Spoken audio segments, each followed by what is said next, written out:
What is up? My name is Rubidium. Welcome to the Crimson Engine. Today we are looking at audio editing, audio processing in Premiere, and how to, with a click of a few buttons, get your audio levels where you want them to be without having to mess around with all individual peaks and troughs and samples and tracks, all this stuff. I finally have the audio setup that I've always wanted. I have my Adams Audio T5s. Adams Audio were kind enough to send me the Sub 7, which is under the table.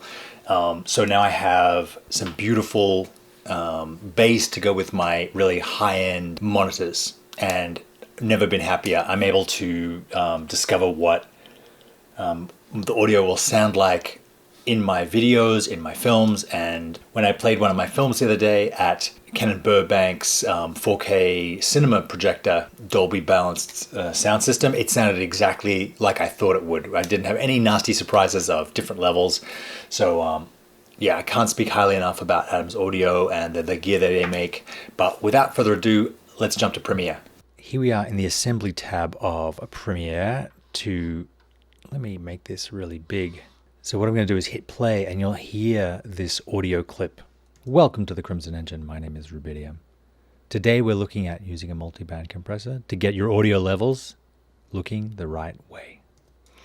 So this clip has a really common problem of audio, which is that the person starts really loud and then starts to trail off. And a lot of the time with interviews or with on-camera performance, the person starts really, and you see the waveform here. The first couple of words are really loud and then it starts to trail off. Again, the next sentence starts and then gets loud again. So how you would traditionally do this is get your little pen tool here and we're going to turn this down. Then we're going to turn this up. Then we're going to turn this down again. Then we're going to turn this one down. It's crazy, absolutely crazy.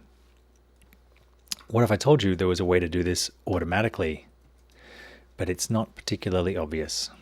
So I'm going to go over to my audio tab and still have my sequence 1. I'm going to click this tiny little arrow to go over to my audio track mixer. I'm going to click the first one here, go down to amplitude and compression and hit multiband compressor. Great. Where is it? Well, you have to click it again to bring up the parameters. So you want broadcast. And by applying this in the track mixer, what it's going to do is going to put the multiband compressor not just on this clip, but on anything else that goes on this entire track. So all of your audio, and you can cut and paste and add more stuff in here, and it's going to multiband compress everything on this track. So we're going to set to broadcast. I'm going to change a couple of things. I'm going to put the attack down to 2 and the release up to 100. And if you want a way to cheat this, basically just look in the bottom here of all the individual parameters, and they all have attack 1, release 100. So why don't we do that? What this is going to do is look at this waveform. Anything that's too loud, it's going to bring down. Anything that's too quiet, up at a certain point, which you're going to broadcast will set automatically for you, it's going to bring up to the middle, and anything like this hiss that's meant to be silent, it's going to push down. So it's basically going to do a audio mixing job for you. So let's have a listen. Welcome to the Crimson Engine. My name is Rubidium. Today we're looking at using a multiband compressor to get your audio levels looking the right way. So I can toggle this off by hitting the little FX button. Welcome to the Crimson Engine. My name is Rubidium. Today we're looking at using a multiband compressor to get your audio levels looking the right way. With the multiband compressor on, welcome to the Crimson Engine. My name is... It doesn't peak. The loud is still loud, but it just brings all this mid stuff up to where it should be. Welcome to the Crimson Engine. My which name is below, between -3 and -12 if we're putting this on YouTube. Rubidium. Today we're looking at using a multiband compressor to get your audio levels looking the right way. Welcome. So there's definitely a change in quality when I whisper at the end, but it's still, peaking at -12 rather than being all the way down at the bottom. So it makes your audio a lot less exhausting to listen to. why don't we add some other effects to enhance the quality of our voice? Let's go to Filter EQ and do a parametric equalizer. Again, we can't do anything until we hit this. I'm just going to put vocal enhancer. What this has done is put the top up and the bass up and left the middle sort of where it is. You can play around with this a little bit. Welcome to the Crimson Engine. My name is Rubidium.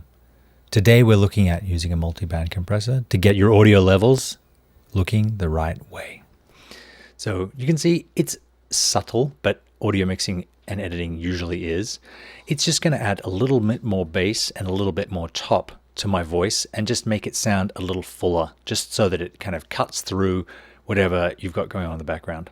And again, I'm going to be able to now, anything else I add into this track is going to have those same two effects applied to them. So if I want to put in music for my intro, I'll have to put it in track 2, otherwise it will get compressed and EQ'd in the same way that the voice will, and we don't always want that. It'll probably enhance the level of the music beyond what's comfortable. But there you go. That's how, with the two very simple controls, you can really up your audio game in Premiere. So that's our look at editing audio in Premiere, using multi-band compressor, using the parametric equalizer, getting the audio you want with the least amount of time and effort involved that still sounds great. Thank you very much for watching. Check out Atom Audio and their range of both audio monitors and subwoofers. I really love mine. Leave your questions in the comments and I will see you next time.